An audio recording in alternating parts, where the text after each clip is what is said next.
Hello. I am just puttering around over here, getting myself organized.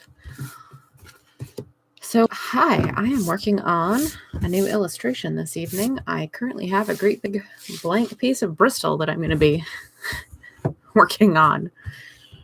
So, what I'm working on is an illustration of the famed Temple of Zeus. This is my little thumbnail sketch for it. Theoretically, when I'm done, it's going to look like that, only, better. So I've got that right off to the side so that I can reference it. I'm going to check real quick. I'm going to first throw down a really quick perspective grid. So first I want to see my horizon line in this sketch is right here. That back wall where it meets the floor. That's my horizon. So let's see. My thumbnail's about 4 inches high. And that horizon line's at just a little shy of 3 inches. So it's going to be about 1/4 of the way up my page. So math. Here's my live area on my, that's what this little box is for, is the live area of my illustration on my piece of Bristol. It's not really a great idea to draw right to the edge, so I usually have the live area kind of smaller in the middle of the piece of paper. So it's 13.5 inches high. So 3/4 of that, well, each quarter of that would be mental math, 3 inches, a little over 3¼ inches. So we're going to say that 1, 2, wait, what is it? 1, 2, 3 is a little less than that. So if 10 would be the quarter, I'm going to put it at like 10¼ inches is where my horizon line is going to be. I want it fairly low because I want the enormous statue of Zeus to be kind of towering. It was about 40 feet high, according to descriptions from people who actually saw it back when it existed,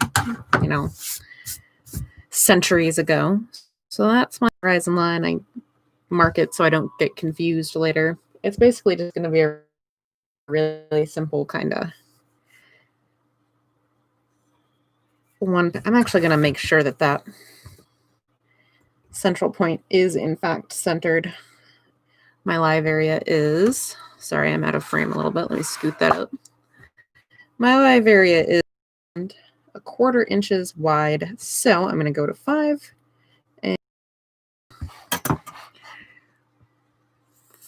5 and 1/8. Well, I guess I did the bottom first. That was the top.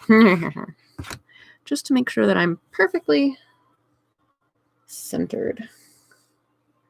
And you know what? Eyeballing it, I had it almost exactly right. Look at that. Look at that. I eyeballed it and I had it just right. I guess that's my superpower. Wow, that's too funny. Well, that gives me some confidence that I will almost surely lose like 5 minutes from now when I actually start working on this.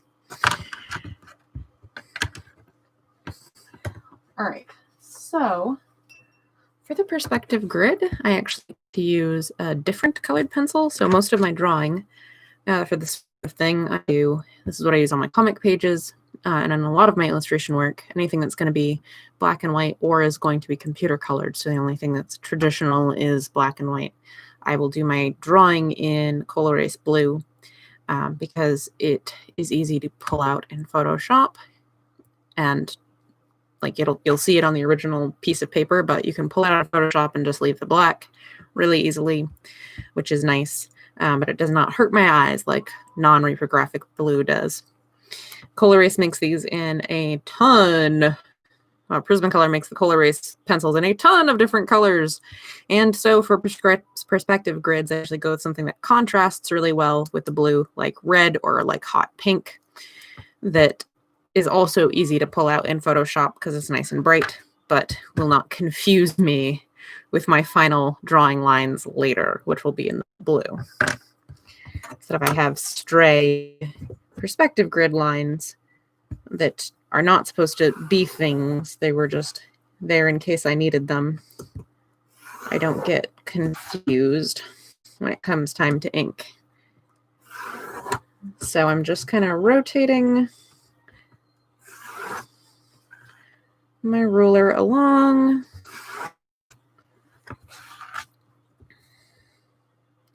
Around that one point.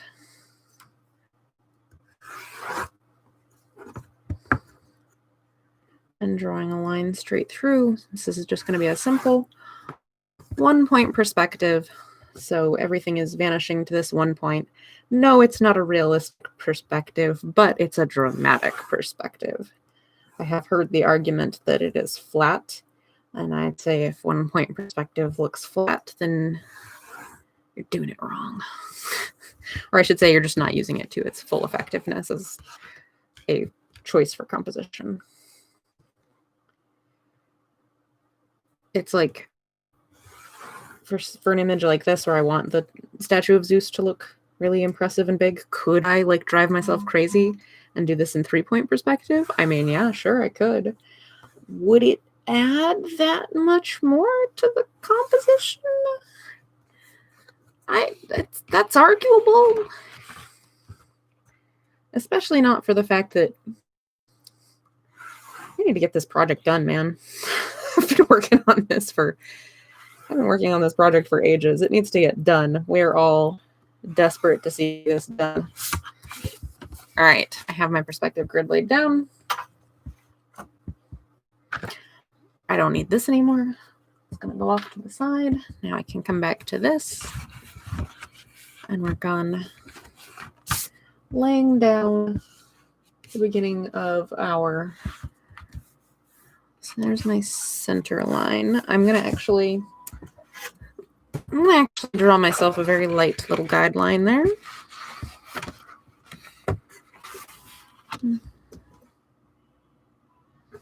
Line up those marks I made on the top and bottom and right through the middle there. Leave myself a very light guideline because I do want the statue of Zeus to be fairly centered. Oh, I bonked my camera. I'm sorry, camera. I'm sorry. So that'll just help to keep me straight there. So now I'm going to start roughing in this epically enormous statue of Zeus. So if you're not familiar, this is supposed to be the actual statue of Zeus at Olympus, which was one of the 7 wonders of the ancient world.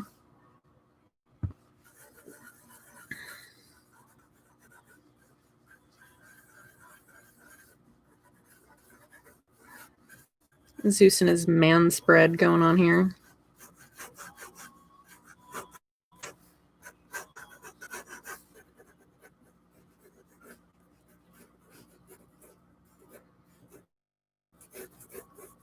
Yeah, I have the footstool coming to just above.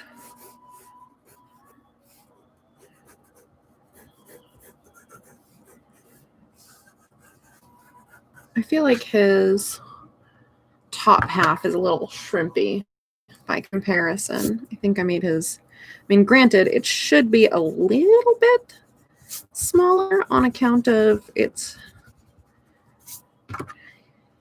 further away, but I'm gonna just try to make it a little bit beefier. I want to broaden those shoulders somewhat. He needs to be broad and powerful looking. Anyway, as I was saying before I got distracted by the thing I'm supposed to be doing.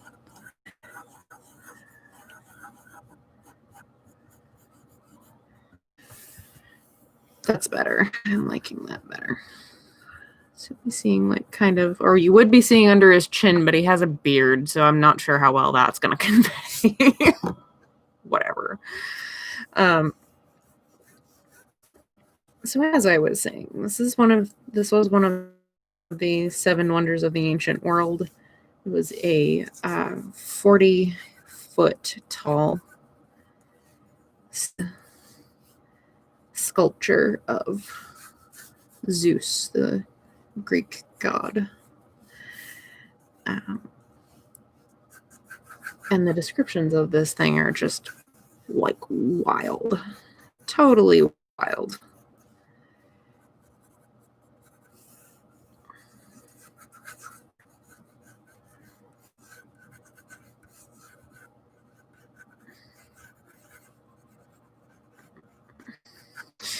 Thumbs go on the outside.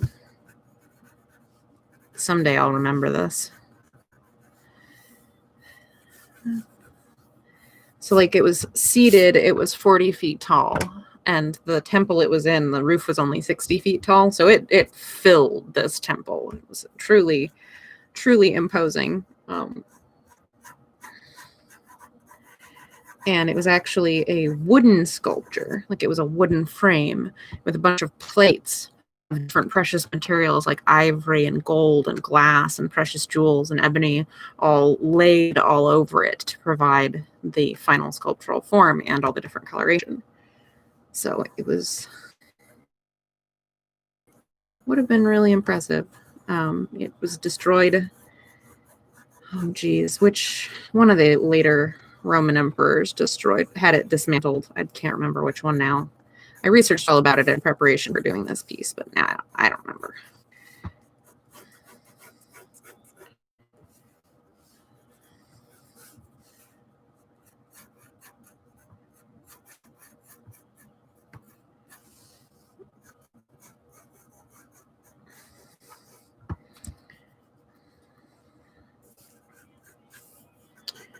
So I'm just trying to get the basic shape in here, and then we're going to refine a little bit. Just want to make sure that he's in the space he's supposed to be.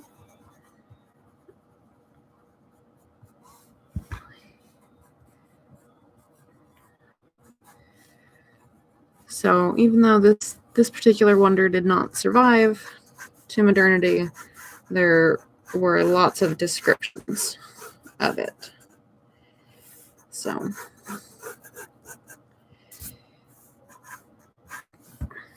kind of thing that like we don't know. Oh, and we do have surviving coins that have an image of this particular statue. So we have like in combination with the description, we have like a rough idea of what it looked like, what the pose looked like, and everything. But obviously I'm doing a little bit of my own spin on it, but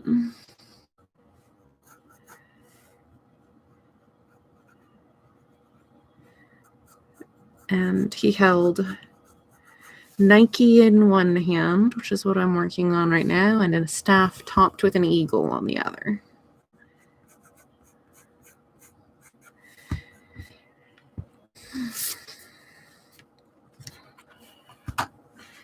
And then there's a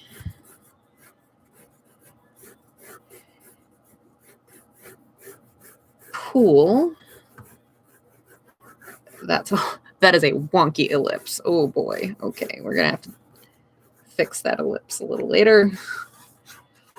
Not there yet, but we will have to do that.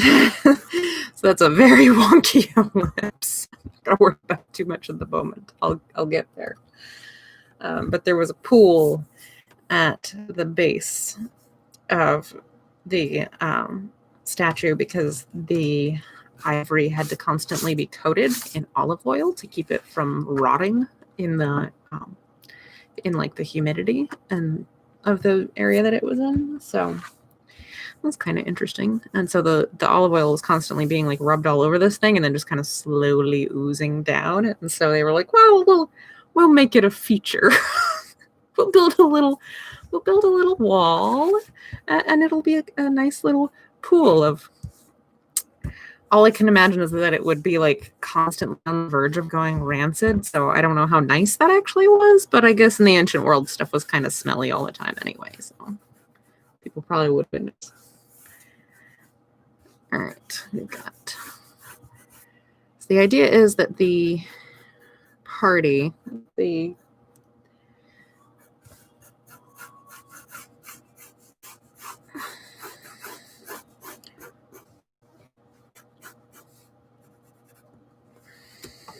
party would just be through the doors. So this is like our first glimpse of this enormous structure. Using the edge of the paper to keep me more or less straight here. There we go.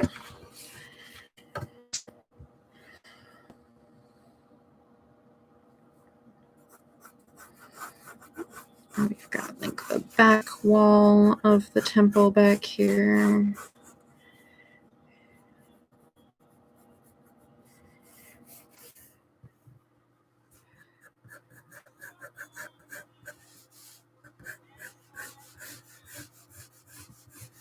So yeah, this is all a little bit, it looks a little bit close, but that's the idea, is to make the statue seem like it is filling up every available inch of this space because it's just so massive. So I'm really trying to use the composition to push that idea of how huge this thing is. I'm going to knock my board over into my face at this rate.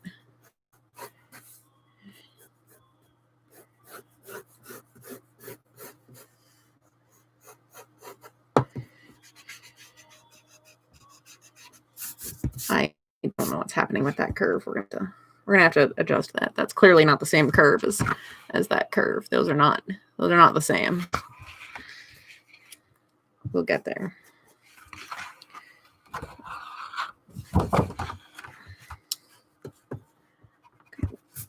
So it needs to just be like a little more shallow.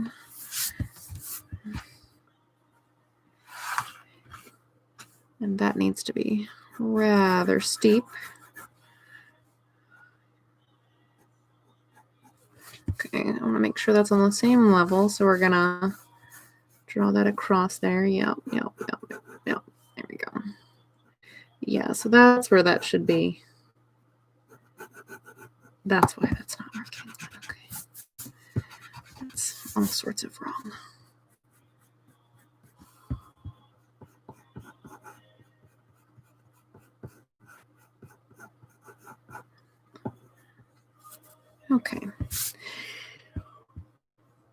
Okay.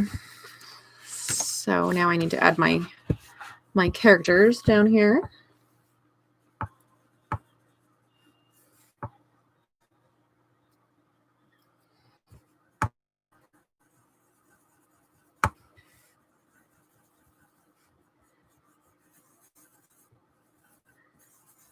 Characters coming in and being like, holy crap, that thing's enormous. I think that's actually, he's still too tall. It's making that look not enormous enough. I'm gonna make you shorter.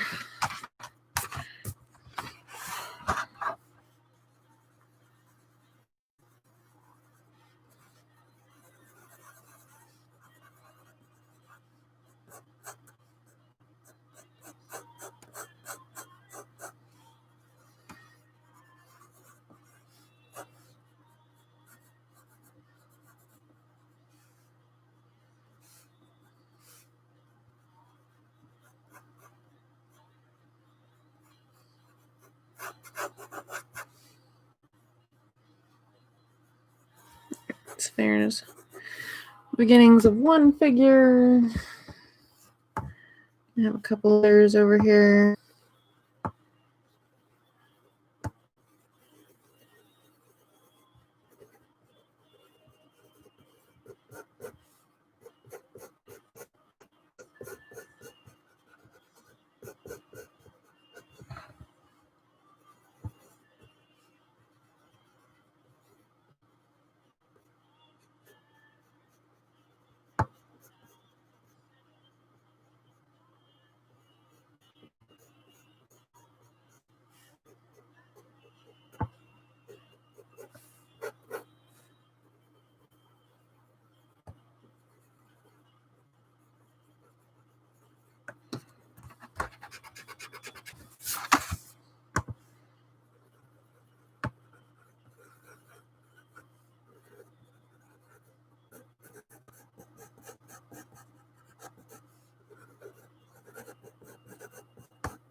He's still like way bigger than these.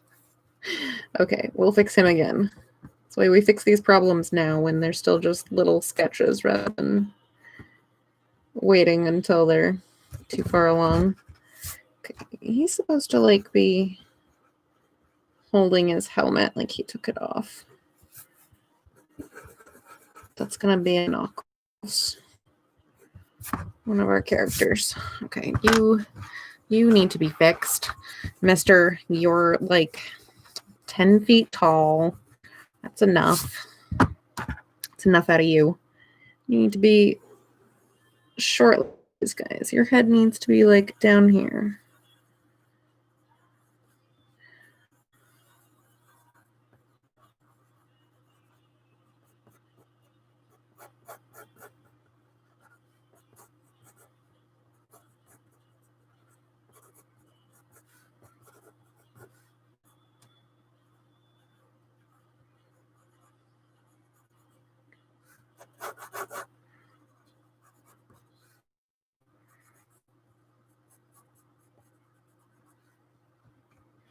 Okay, that's better. That's better. You're less enormous now. That's acceptable.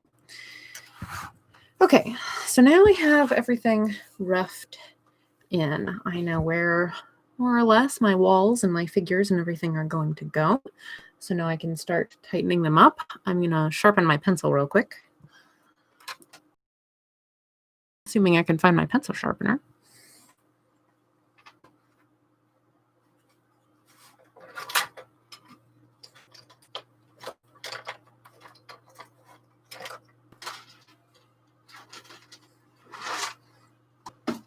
Okay.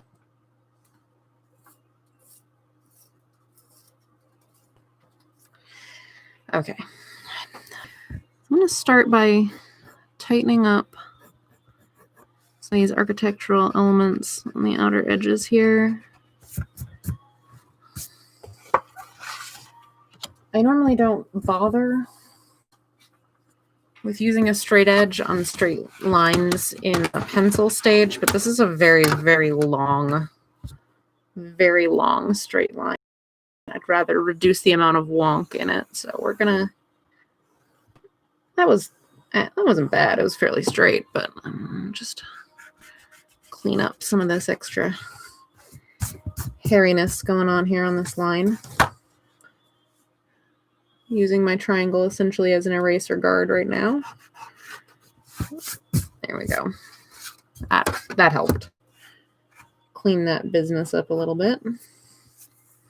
All right, I did want to add some like panels on these doors. So I'm going to have another line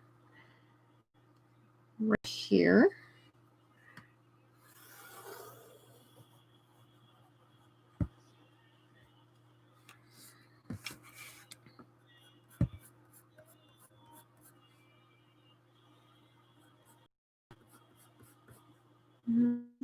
Different large wooden panels on this door.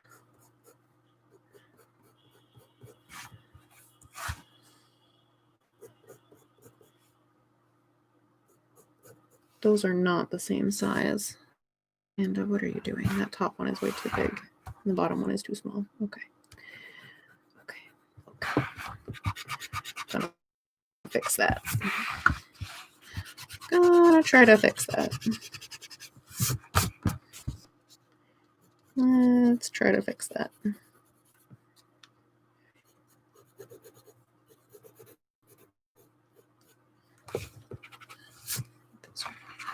A little bit better now. That's better. Those are a little bit more equal now. Yes, I could probably actually measure it, but I'm not going to do that. All right. Drawing sideways is making me cross-eyed, so I'm going to move back over here.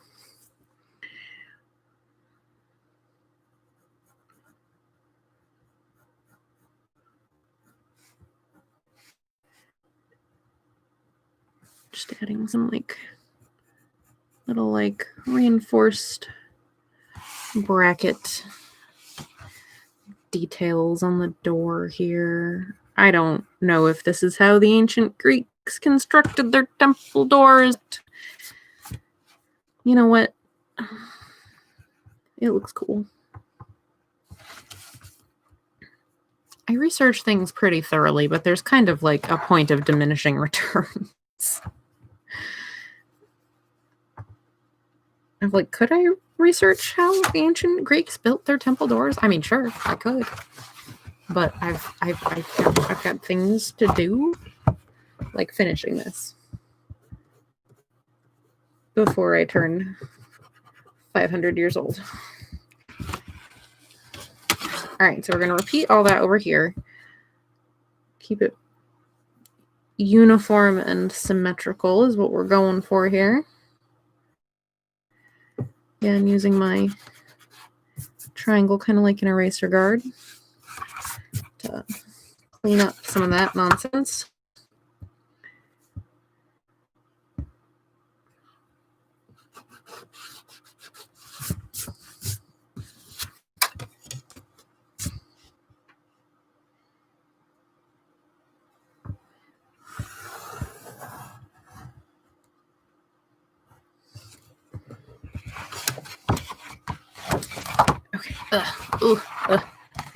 Okay.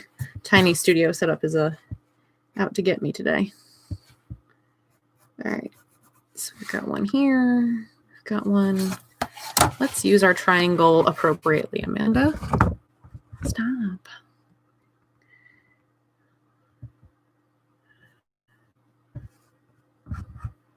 Stop it. Stop trying to tip over, crazy thing.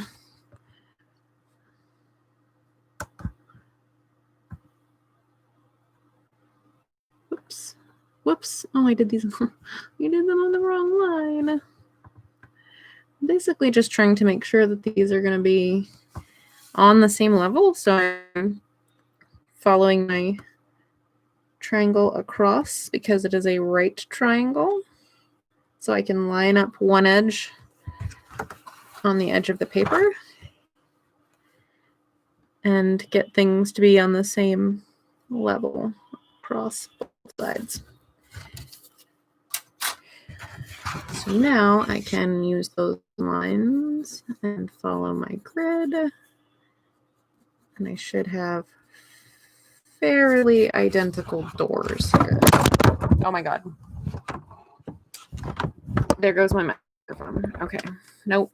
We're good. We're in control. I'm having one of those days. I should have probably warned you before we got going on this. I'm very much having one of those days.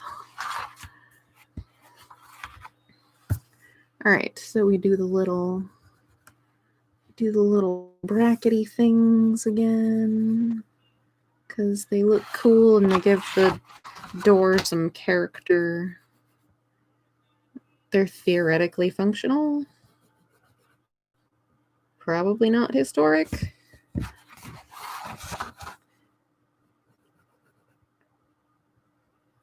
There we go. Okay. And then we've got this top lintel here, which is basically in the colored version is just going to kind of be dark. And then in the temple it's going to be very light and glowy because it's a temple and you should be feeling the presence of Zeus.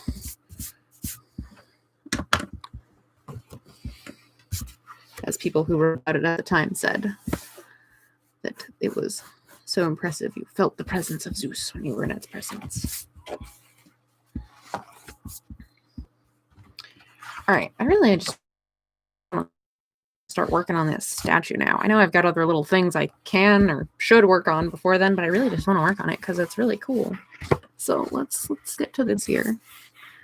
Let's start adding some more detail.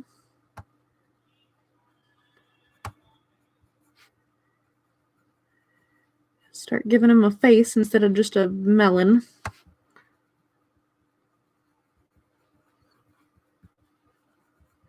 Now we are looking at him from slightly below. So we're seeing like the underside of his nose.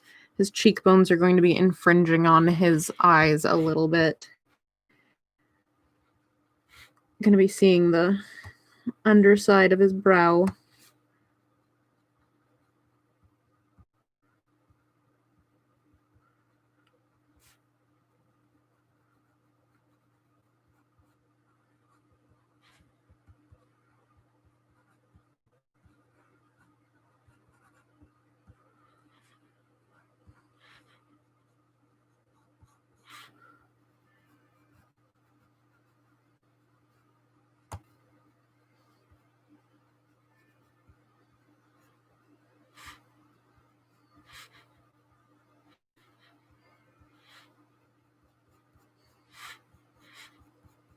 And he's got a beard.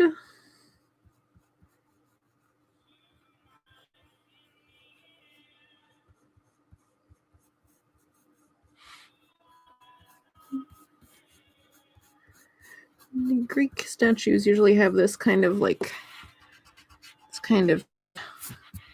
shape to the beard. It's not like a great big Santa beard. A little bit of a controlled shape to it. There will be a texture to it too, but I just want to get the shape first. It's also supposed to have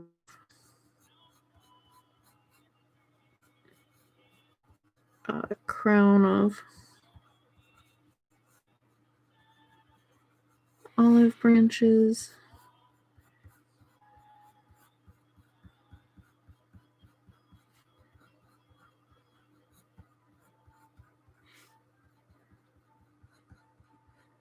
Some hair, getting the hairline in there. That crown will probably be the top edge of what you see. You probably won't see any hair past that since we're looking from the underside.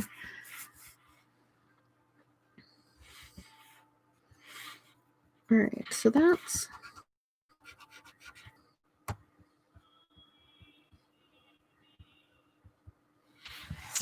all right. Now we're going to start in on giving some more definition to the rest of his body.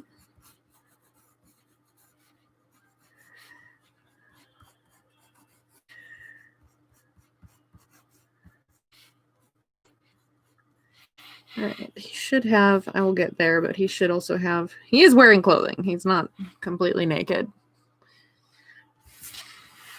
We have rules about that. YouTube has rules about that. The publisher I'm making this for has, I wouldn't say rules. They're not like codified, but we certainly have some barely spoken agreements about acceptable levels of nudity.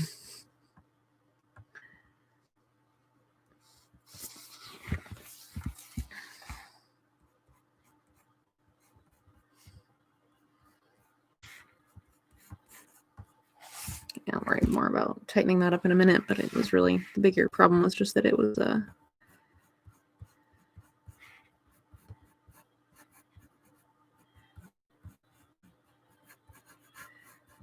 so Zeus should look, it was blocking the arm, that's why, and I needed to know where it was. The arm could be resting on it. So, got his big old pectoral muscles.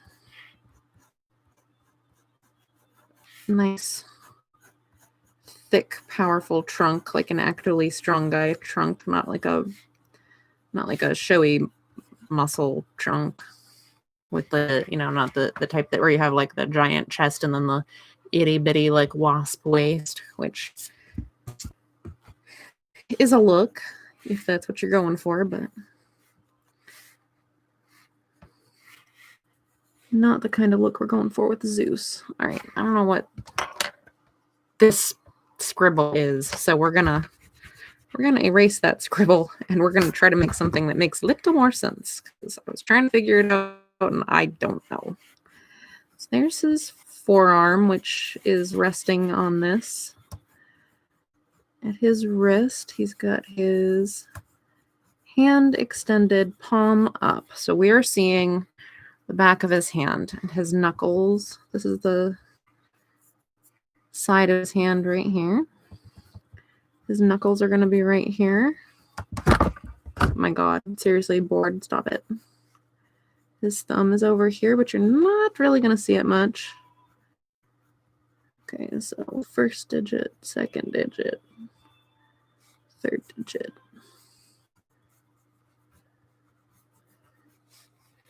Yeah, if I can, I like to just have a natural flowing hand gesture just happen. And sometimes it does, but sometimes it doesn't, and you have to figure it out like mannequin style, like this one is. But that's fine, because that works too.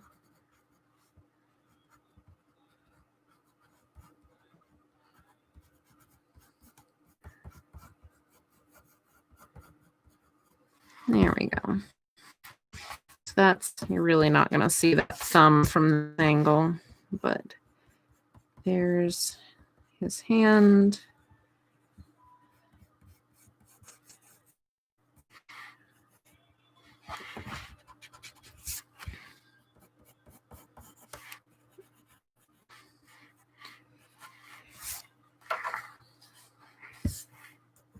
All right, here's his, so now we're getting into some of how the perspective is making this pose a little weird, where his knees are up here, but because our horizon line is below his butt, so when he's sitting, we're actually seeing like the underside. Our perspective is like the underside of his chair and the underside of his legs.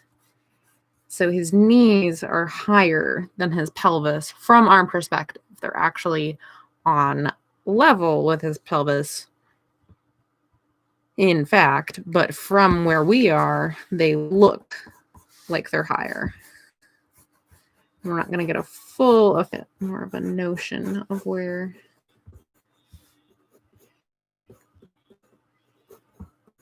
Give him a fairly natural, kind of relaxed turn out of his knee and ankle, because this was supposed to be a rather strikingly lifelike.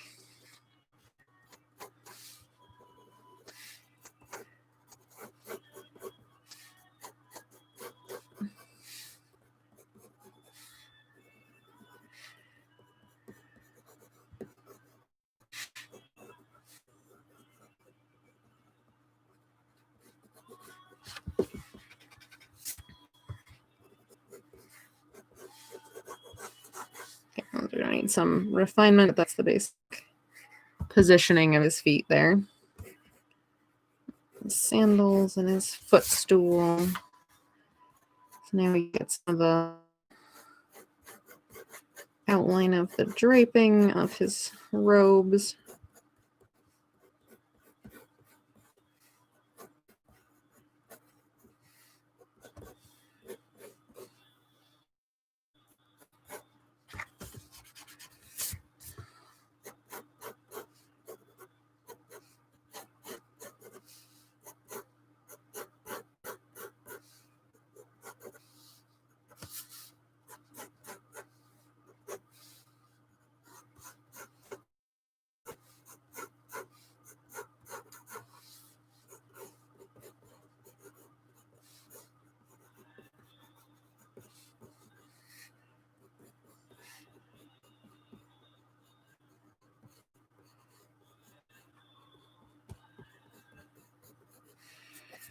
All right, so I got a basic idea of where that draping's going now, so I can kind of not like fully erase all of the underdrawing, but kind of clean up some of the scribbliness going on there, because I don't need all of that anymore.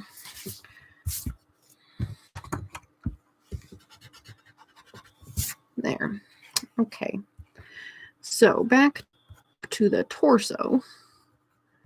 We're going to have, and again, this is one of those things where like the habits that you've just kind of default to don't always make sense.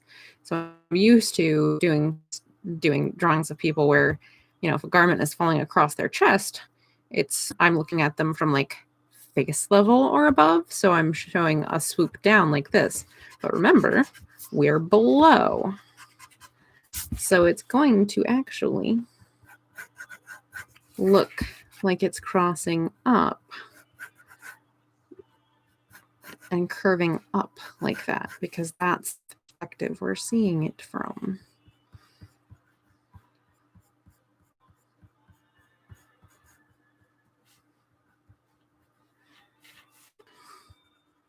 He's having nipples. The Amanda Culverton has nipples. It weirds me out when people don't draw nipples on men. I'm like, what happened to them? Where did they go? Was he in an accident? What's going on here? I'm concerned for the guy.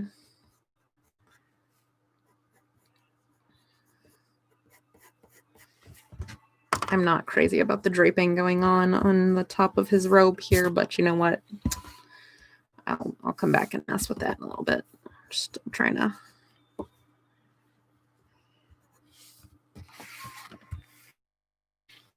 get this all sorted here.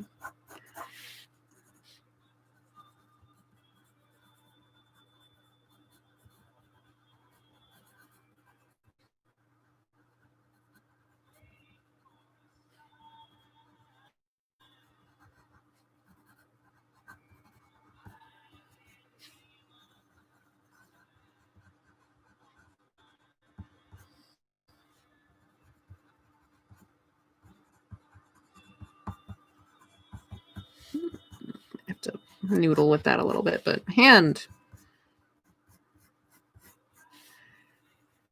There's the other side of his, the other arm on his throne.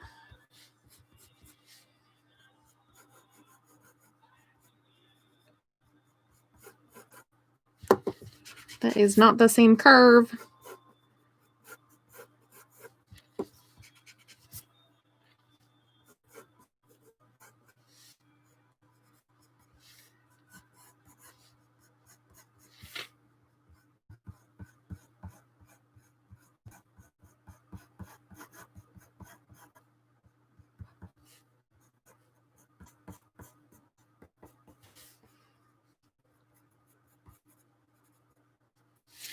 Right, that's more or less where our statue of Zeus shall exist. I'm pretty pleased with how he's coming out. Still got more little bits and bobs to add to him. He has a footrest that apparently has like it's like a mural or something of the Amazonamaki. So I'll have to look up depictions of that to add to the footstool.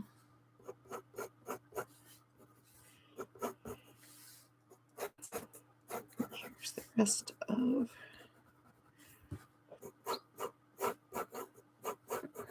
the throne behind him. I still need to deal with that very wonky ellipse, but me struggling to draw an ellipse is not very entertaining. I mean, I guess unless you like to watch me suffer. So I'm gonna leave that be for now.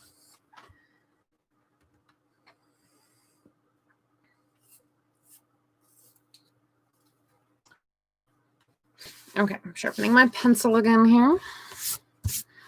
I want to make this little, I'm excited to make this little Nike here.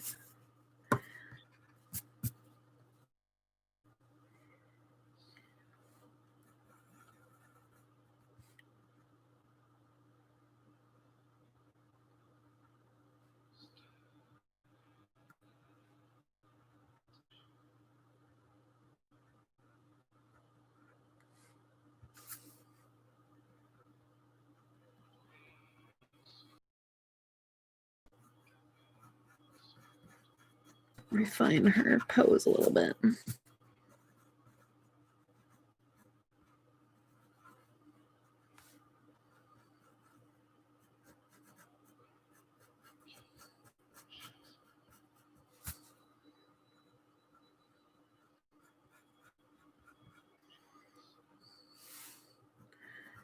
Because as far as I've seen, all the descriptions merely say he's holding Nike in his hand. There's no description of like what that depiction of Nike looks like.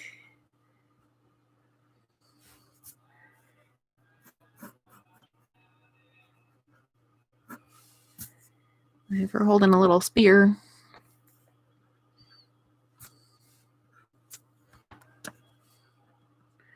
And like the one visual, the one period visual representation we have, she's basically just like, she's minuscule because it's from a coin. And so she's just like a smudge.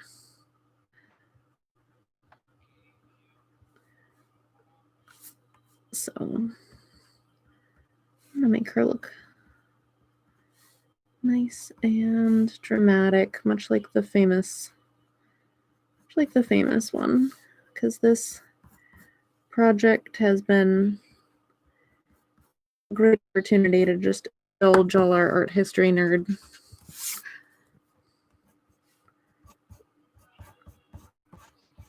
Our art history nerd side.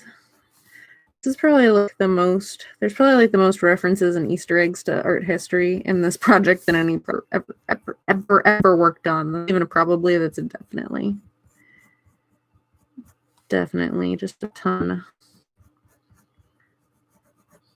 of art history references in this project. Partially it's unavoidable, you know, we're doing ancient sites in Greece.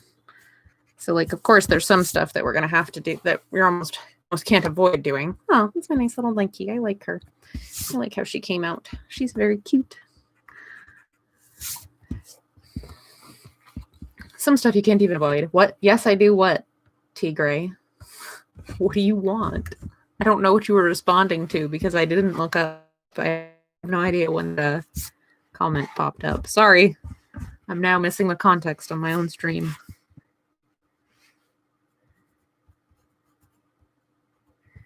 Or are you referring to watching me suffer? I was just, yeah. No, I figured it out because it's you. I knew that you were wanted to watch me suffer. I'm better equipped to watch my chat when I'm not in the Pocket Studio setup. My stupid COVID Pocket Studio is not ideal. It's not ergonomic. I can't keep an eye on chat while drawing like I could with my old setup. Because it's like my drawing's down here and my monitor. Yeah, the COVID Studio. It's not fun as it sounds.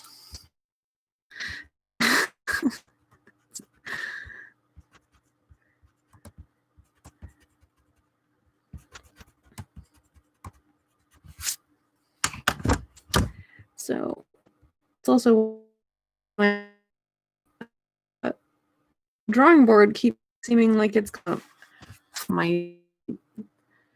I have such a lovely webcam and a lovely microphone.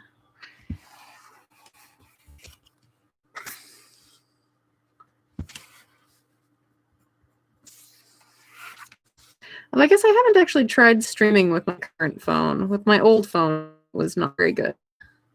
But I upgraded this spring. I don't know, phones become so obsolete so quickly. Tell me what I drew when it's what? Oh, probably. My internet is basically just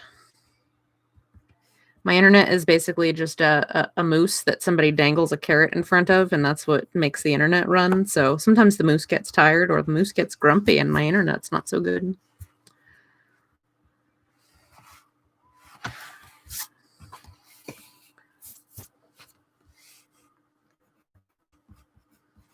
That's what happens there.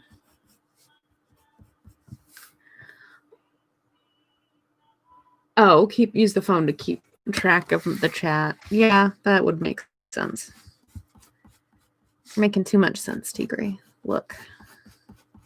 You remember how I am with technology. It is a legitimate miracle I'm doing this at all.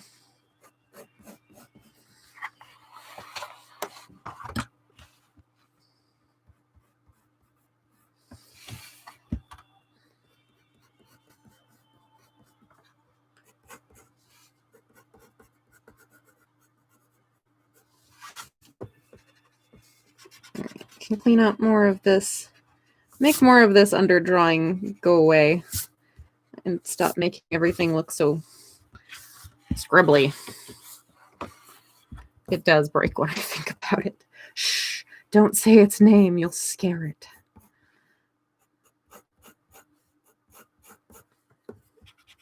Okay.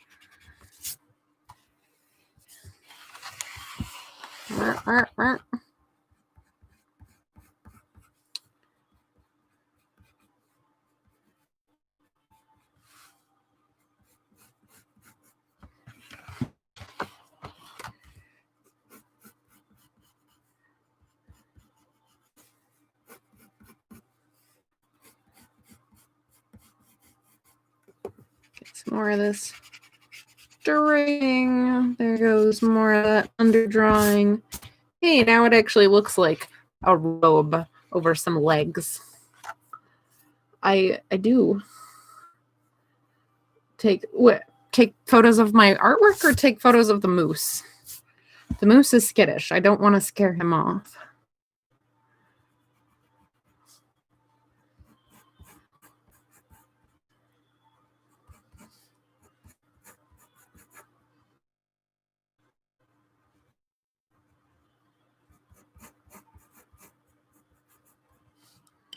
Yes, both. Okay.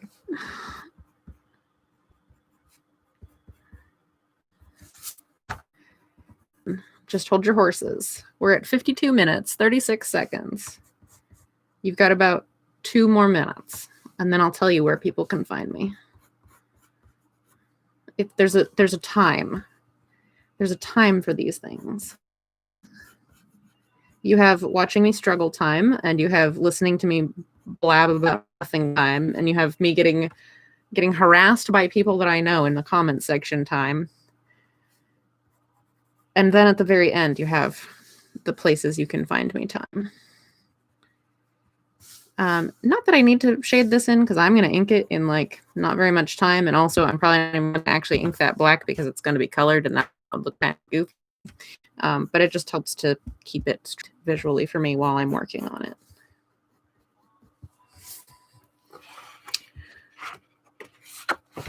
Who, what, where?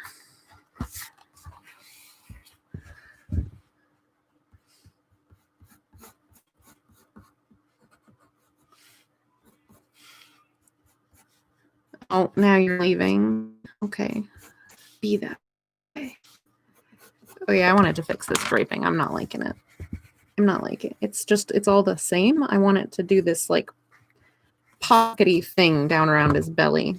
So we're going to have it do the pockety thing around his belly, where it's kind of like pooling his lap, because there's a bunch of extra fabric there, is the idea. It's not like pulled tight across his chest. There's a little bit of sag there because it's nice and loose. That's what that sort of thing helps to get across. He's not in a wet toga contest.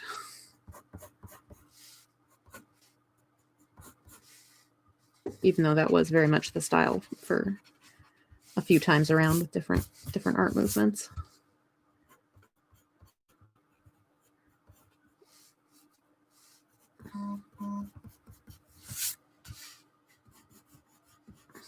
All right, so let's see. Now we're 55 minutes into the stream, and now it's time. We're in the last 5 minutes because I want these to go for about an hour, because as your art mom, I will remind you that it's been about an hour. I should get up and stretch and get something to drink. You should get up and stretch and get yourself a glass of water. It's important. We all need to stay hydrated and not fuse into our chairs. So as I'm working on Zeus's little,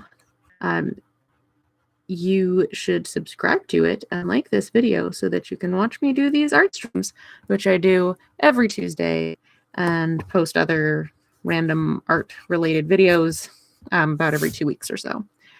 You can also find me on Twitter at Age of Night. That's AGEOFNIGHT. You can find me on Instagram at Amanda Call Art. It's just my name, like you see on the channel here, ART.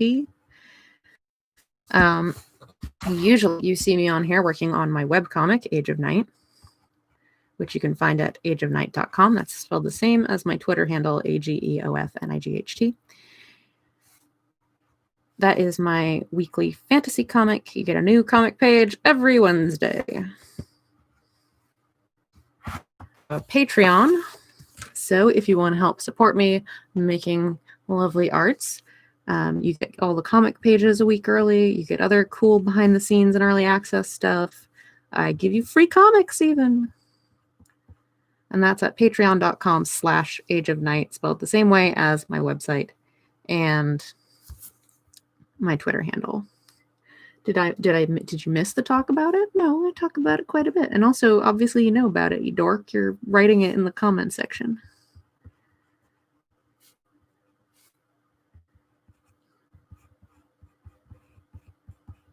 This is what all my relationships with my friends are like. Just live to troll me. Just live to troll me.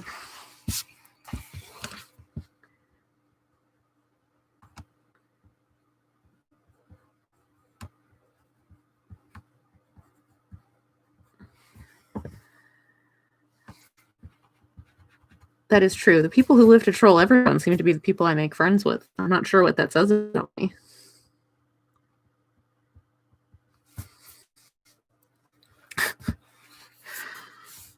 All right. We're just about there. I'm going to try to finish his face. I don't know if I want to give him pupils. I don't remember reading in the description if he was supposed to have pupils or not. I think usually these, usually they were like painted on and he probably would have had them. It just looks weird. So I don't know. I got to think on that. See if I can make him look the way I want to. There we go. Gonna give this beard a little texture as I sign off. Gambit pupils, yeah, something like that. It could have been, given the descriptions of it. I'll have to go back through the descriptions that I found and see if I find anything that specifically talks about what material was on his eyes, since he was made of all sorts of crazy precious materials. All right, so it is almost an hour.